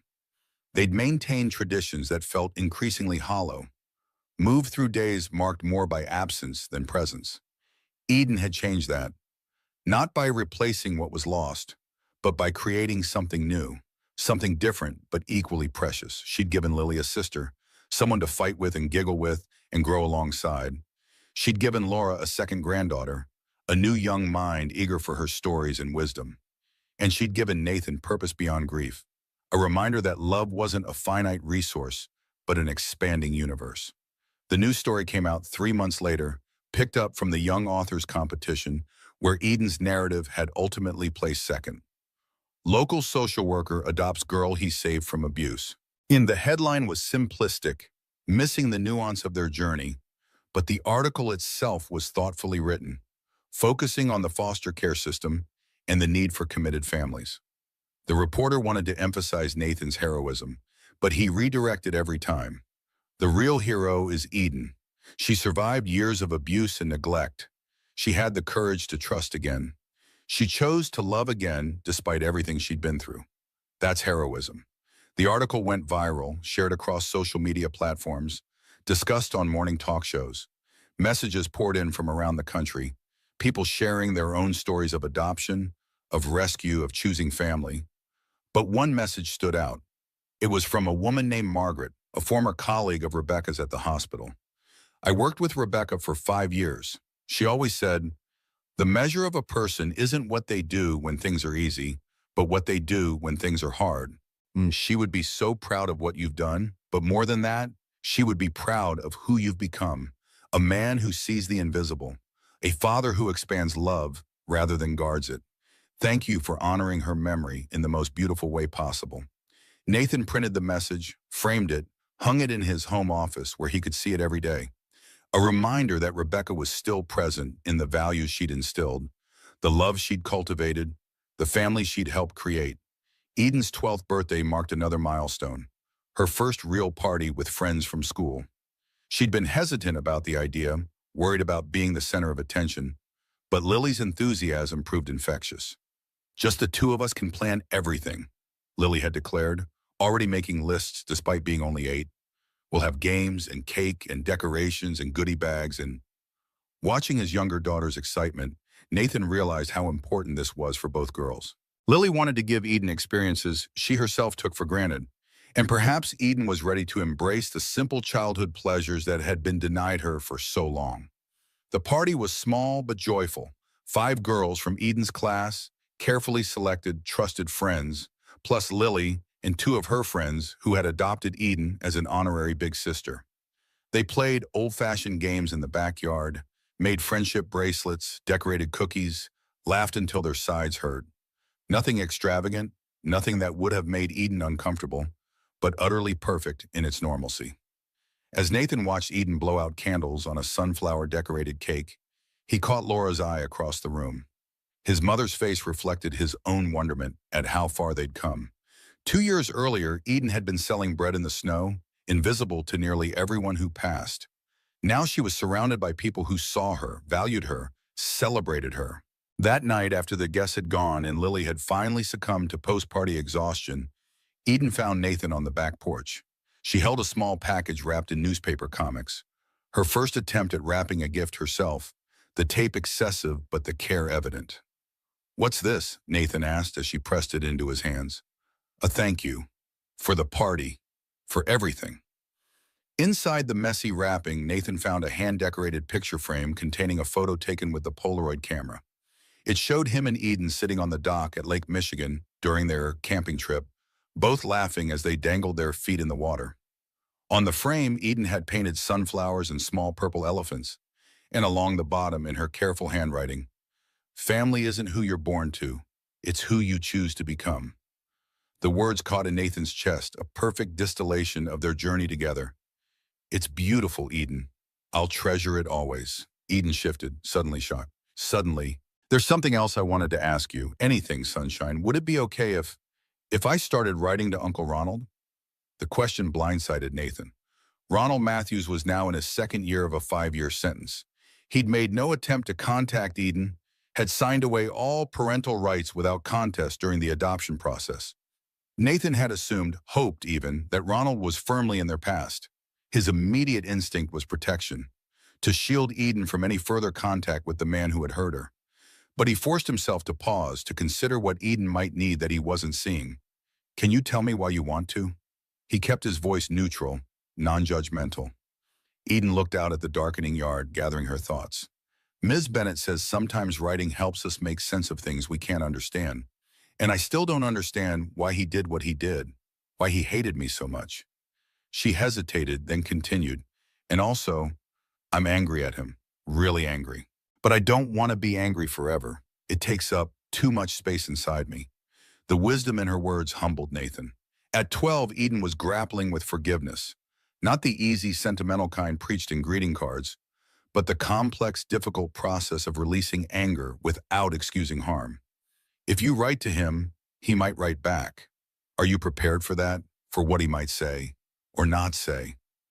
Eden nodded solemnly. I've thought about it. Even if he says mean things or lies or doesn't write back at all, at least I tried. I can tell myself I did everything I could to understand. Nathan recognized that this wasn't about reconciliation or rebuilding a relationship with Ronald. It was about Eden reclaiming her narrative, taking back power from the man who had dominated so much of her young life. Then I think it's a courageous thing to do. We can talk to your therapist about the best way to approach it. But Eden, this is your healing journey. If at any point it becomes too painful, you can stop. You don't owe him your forgiveness. Eden's first letter was simple, direct, supervised by both her therapist and Nathan. She didn't ask questions about the fire or the abuse, didn't make accusations. She simply told Ronald about her life now. School, friends, her writing, the Hayes family. She ended with, I'm not writing to make you feel bad or good. I'm writing because I want to move on, and this is part of moving on for me. Ronald's reply came 6 weeks later, screened first by prison officials, then by Nathan and the therapist before Eden read it. The handwriting was shaky, the paper institutional. His words were awkward, stilted, but seemingly sincere. He apologized, not with elaborate excuses, but with simple acknowledgement. I was wrong. I hurt you. I'm sorry. He explained without justifying how grief and alcoholism had warped him after his brother's death. He admitted rescuing valuables before trying to save Timothy and Sarah, a confession that had never been part of the court record. The most surprising part came at the end. I'm glad you found a real family. You deserve that. Don't worry about me anymore. I'm getting help here. Maybe someday I'll be a better person, but you don't need to wait for that. You go be happy. Eden read the letter twice, then tucked it away in her drawer. She never wrote back, but something shifted in her after that. A lightness, as if setting down a heavy backpack she'd been carrying for years. I think I'm done being angry now, she told Nathan one evening as they washed dishes together. Not because he deserves forgiveness, but because I deserve peace. The words stayed with Nathan long after, a profound insight from a child who had experienced more pain in 12 years than many adults did in a lifetime. Eden at 13 was a marvel to behold. Tall for her age, confident in school, developing true friendships. Her writing continued to flourish, earning her spots in literary magazines and school publications. But the greatest evidence of her healing came in ordinary moments. The way she laughed without self-consciousness, argued with Lily about bathroom time, rolled her eyes at Nathan's dad jokes. The summer she turned 14, Eden announced her intent to volunteer at a youth shelter in downtown Minneapolis. Nathan was hesitant. She was still young, and the shelter served teens with serious problems: homelessness, abuse, addiction. I'm not sure you're ready for that, sunshine. Those kids have been through a lot. Their stories might be triggering for you. Eden's response was measured but firm. That's exactly why I should go. I know what it feels like when everyone looks past you, when you think no one will ever care. Maybe I can be the person who sees them. Nathan couldn't argue with that logic. With proper supervision and boundaries in place, Eden began spending Saturday mornings at the shelter, initially helping with simple tasks, sorting donations, serving meals, cleaning common areas. But her natural empathy and unique perspective soon made her valuable in other ways. The shelter director called Nathan after Eden's third month. Your daughter has a gift. These kids don't trust easily. They may have been let down by every adult in their lives. But they talk to Eden. They listen to her. She doesn't preach or judge. She just witnesses. Do you know how rare that is? Nathan did know. It was what Eden had needed most on that snowy Christmas Eve. Someone to witness her existence, to see beyond the basket of bread to the child behind it. By 16, Eden had become something of a local advocate for foster youth. Her writing on the subject had won statewide recognition, been featured in national publications. She spoke at community events, educated other teens about the realities of the system, and continued volunteering, now at both the youth shelter and a support group for children in foster care. At school, she discovered another passion, photography. The old Polaroid had given way to a proper digital camera, a 16th birthday gift from Nathan and Laura. Eden had an eye for moments others missed. A homeless man's weathered hands cradling a cup of coffee, children playing in the spray of a broken fire hydrant, an elderly couple holding hands on a park bench. Images that told stories of connection, of humanity in unexpected places. Her personal essays and photographs complemented each other, creating powerful narratives about visibility and invisibility in society. When she was accepted into a prestigious summer journalism program for high school students, Nathan wasn't surprised, but he was immensely proud. What was surprising was Eden's announcement that she intended to apply for a pre-social work program for high school students at the University of Minnesota. "Are you sure?" Nathan asked, careful to keep his tone neutral. "You have so many talents, writing, photography. Social work is rewarding but tough. The pay isn't great, the hours can be long, the bureaucracy frustrating." Eden's smile held the quiet confidence she'd developed over the years. "Why social work?" Her tone gently mocked his question. "Because everyone can save someone. You taught me that." The words struck Nathan with unexpected force. The simple truth of them, the faith behind them. In his darkest moments as a social worker, drowning in paperwork and systemic failures, he'd wondered if he was making any difference at all. Eden's life was his answer. By 17, Eden had fully come into her own. The shadow of her past remained, it always would, but it no longer defined her. She moved through the world with purpose and compassion, using her voice for those still struggling to find theirs. When Ronald Matthews was released from prison after serving his full 5-year sentence, Eden acknowledged the news with calm acceptance. He'd completed treatment programs, maintained sobriety according to his parole officer, found employment and housing in another state. The restraining order remained in effect, but Eden expressed no fear about his release. "He's not the monster under my bed anymore. I don't need to be afraid of him. I feel sorry for him, actually. He lost his brother, then lost himself.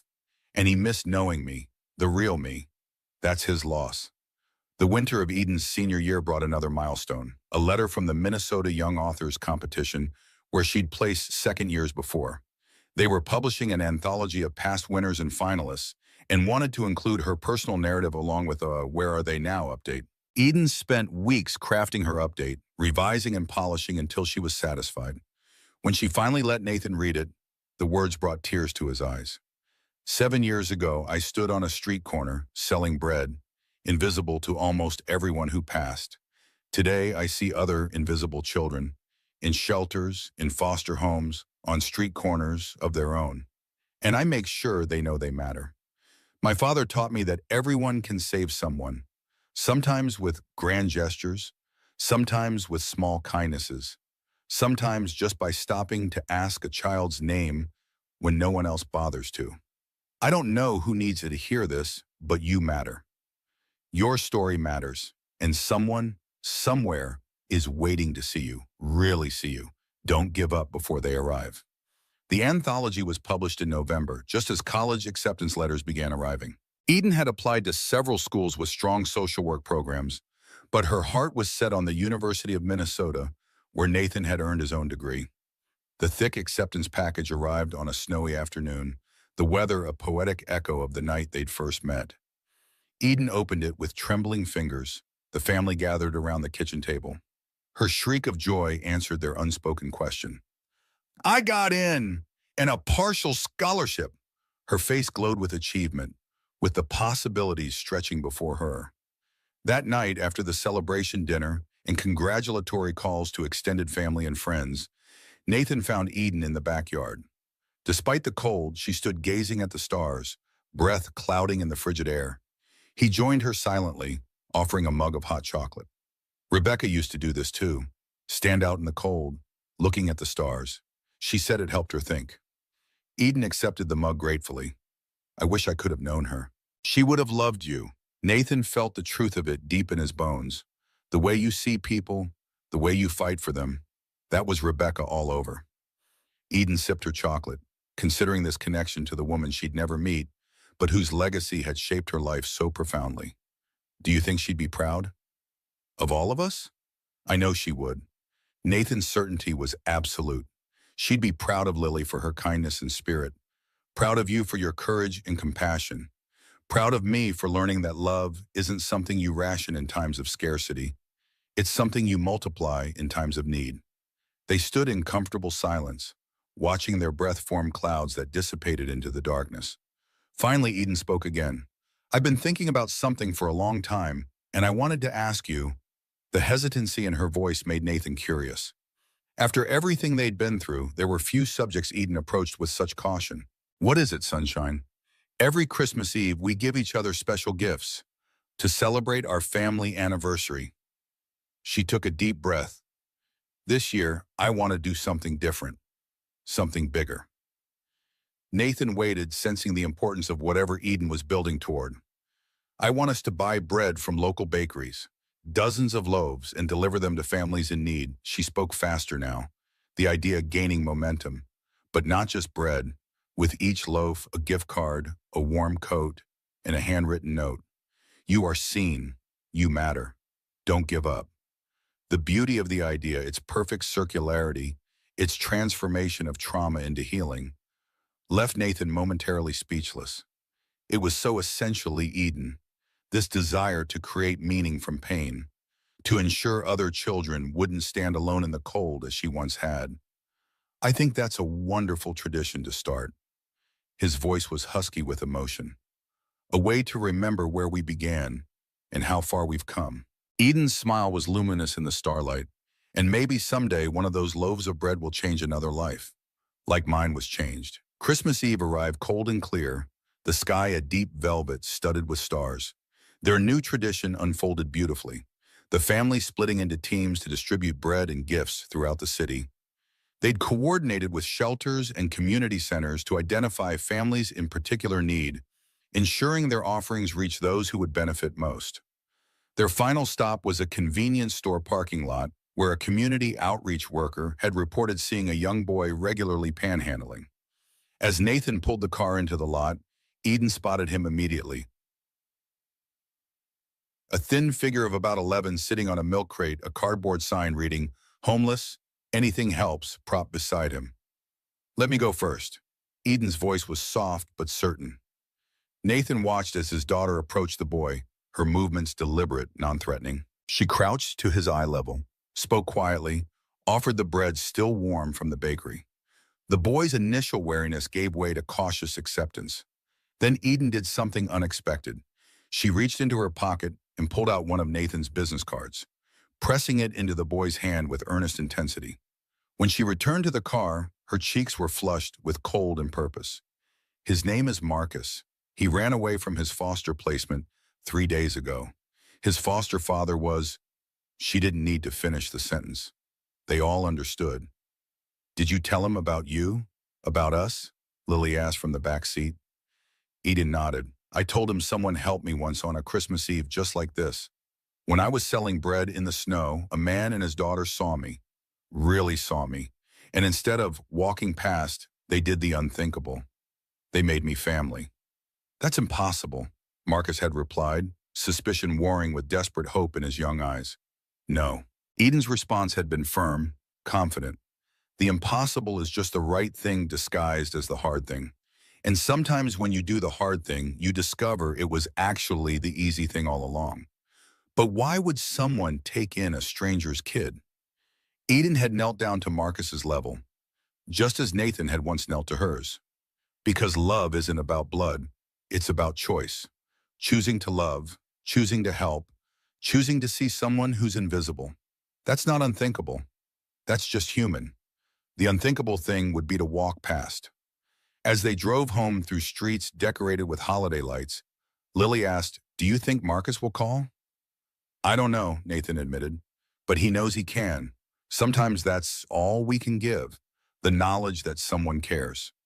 Eden was quiet in the back seat, staring out at the falling snow. Finally, she spoke. "Dad, thank you." "For what, sweetheart?" "For doing the unthinkable." Nathan met her eyes in the rearview mirror, puzzled. "What do you mean? Most people just buy the bread and walk away." Eden's voice held the wisdom earned through years of healing and growth. They feel good about themselves for a moment, then forget. But you saw a child who needed a father and a father who needed another daughter, even if he didn't know it yet. You saw a sister without a sibling and a sibling without a sister. You looked at broken pieces and saw how they could become whole. She paused, then added, "You didn't just save me from Uncle Ronald. You saved me from becoming invisible forever. You gave me a voice, a name, a place in the world. You gave me love when I'd forgotten what it felt like." Lily reached back, grabbed Eden's hand. "We're family forever, forever," Eden agreed, squeezing back. Later that night, after the girls were asleep, Nathan stood in the doorway of Eden's room. She'd kicked off her covers in her sleep, as she always did. He pulled them back up, tucking them around her shoulders. On her nightstand sat three things: the purple elephant Lily had given her that first day in foster care, a photo of all three of them at her adoption hearing, and a piece of bread preserved in resin, a reminder of where she came from and how far she'd traveled. Nathan thought about Rebecca, about what she would think of their expanded family. He could almost hear her voice. "Love multiplies, Nate. Always, the more you give, the more you have." She'd been right. Loving Eden hadn't diminished his love for Lily or his memory of Rebecca. It had expanded his heart in ways he hadn't known possible. His phone buzzed, a text from an unknown number. "This is Marcus from tonight. Can we talk?" Nathan smiled. Here we go again, he thought, but this time he wouldn't be doing it alone. This time he had Eden and Lily beside him, proof that the unthinkable was just another word for love in action. He typed back, "Of course, we're here when you're ready," because that's what families do. They grow, they expand, they make room. They take the unthinkable and make it inevitable. And sometimes on snowy Christmas Eves, they transform questions like, "Daddy, why is the poor little girl selling bread?" into stories of redemption that ripple outward, touching lives in ways they never imagined. The unthinkable, it turns out, is just love wearing work clothes. And love, real love, never walks past. It stops. It sees. It acts. It chooses. Eden had learned this lesson through pain and healing, had transformed it into her life's purpose. Nathan had learned it through loss and unexpected joy, had found in it a second chance at fatherhood. Even young Lily had absorbed it, her natural compassion nurtured by the example of her father and sister. If there was any proof needed that one person could change a life, that everyone could save someone, it existed in this house, in this family created not by circumstance, but by choice. Nathan glanced once more at Eden's sleeping form, at the young woman who had emerged from the shivering child he'd met on the snowy street corner. In 7 years, she had transformed from invisible to radiant, from wounded to healing, from saved to savior. And in the process, she had saved them all. Remember, Nathan thought as he quietly closed her door, we can't save everyone, but everyone can save someone. And sometimes that someone saves you right back. Outside, the snow continued to fall, covering the world in pristine white, a blank page waiting for new stories to unfold. In the distance, church bells marked the arrival of Christmas, the season of hope and new beginnings. Nathan stood at the window, watching the flakes drift down from heaven, and felt at peace. Tomorrow would bring challenges, Marcus's situation to address, college preparations for Eden, the daily rhythms of family life with all its complications and joys. But tonight, in this moment, everything was as it should be.